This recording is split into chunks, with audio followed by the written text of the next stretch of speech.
So let's start it now, because this is going to be a conversation you'll remember. There are, in my opinion, 7 legitimate candidates. Wow. Why isn't Saquon Barkley in the MVP discussion? No. Or an argument. I wouldn't vote for Jaden Daniels. Because I would make the argument that I think Josh is doing as equally, if not more, than Lamar. So, I mean, you can go Lamar or Josh. I just think it's very, very hard for someone other than the quarterback to win MVP. Yeah, it's just tough for me to hear turn on the tape and Josh is winning. I'm just saying, you're saying 7. I think there are 7 guys that if they win it, you cannot raise a fuss. Wow. Currently, everyone in the media is arguing over who should be MVP. One week it's Josh Allen, the next is Lamar Jackson, and then it's Saquon Barkley because he steamrolled another bad defense. And why not? The problem is, it's all based on basic stats, wins, and most important to note, who had the better games at the end of the season, which is not what MVP is or should be in the NFL. So today we're going to go over each MVP case of the big 3 and if they truly deserve to win MVP. But first, we need to go over what it really means to be MVP and how we're going to view each case.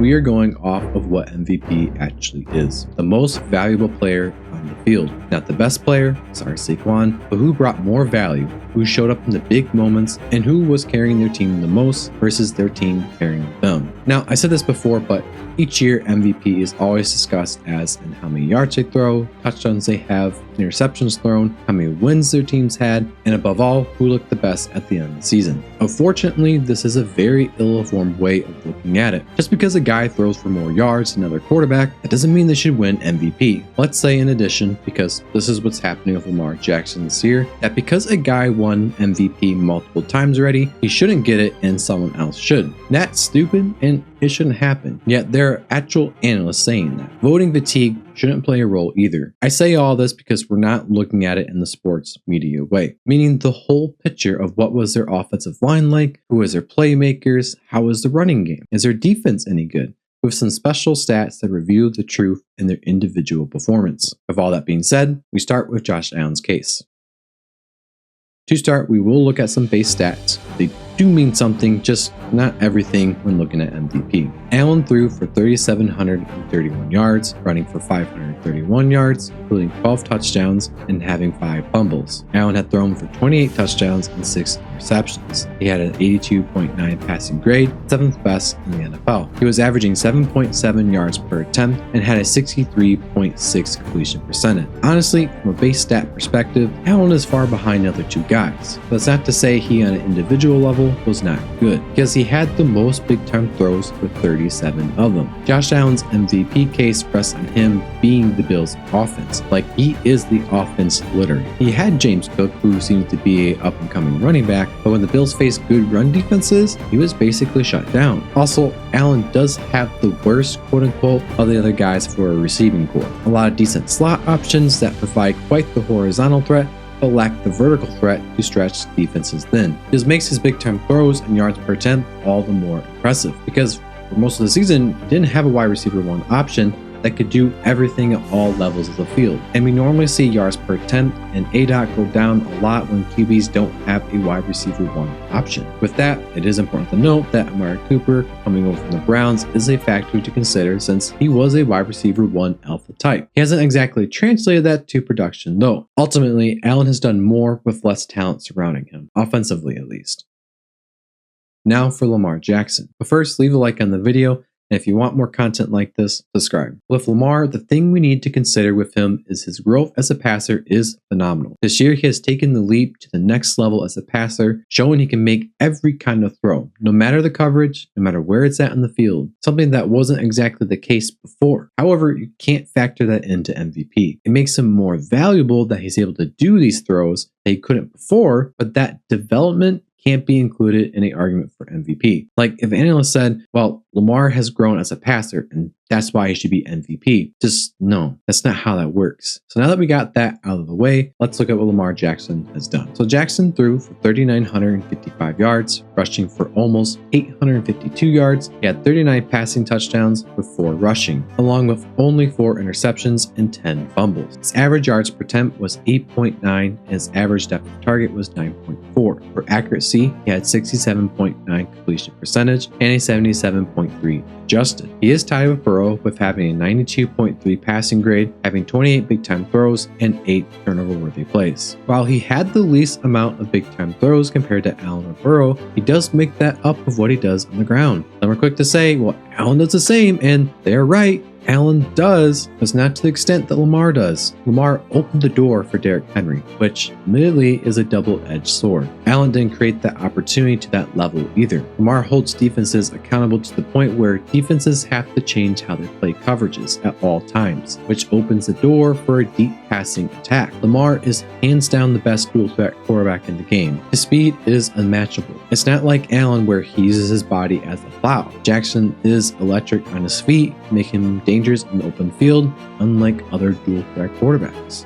While I don't think running backs belong in the MVP conversation, I do think they are important, and I know they can be game changers if they have the right situation. Hence why I think Derrick Henry takes away something from Lamar's MVP case. And I know people are going to hate that. It's just, how could you not consider it? There are a few, if any, but one running back that defies the analytics and the whole running backs don't matter conversation. It's Derrick Henry. This year he ran for 1,783 yards, having the most first downs of any running back. Henry's ability to wear down defenses and then take over in the fourth quarter provides so much value. I get Lamar's value as a runner does enhance this, but having Henry and him doing what he is doing also makes Lamar's play as a passer that much easier. Plus, while the Ravens have a great pass blocking offensive line, run blocking is different, which goes to show you how much Henry is contributing to the offense. It opens up the playbook in ways that Joe Burrow and maybe Allen could only dream of. I feel Lamar should win it over Allen. When it comes to this next guy, things get complicated.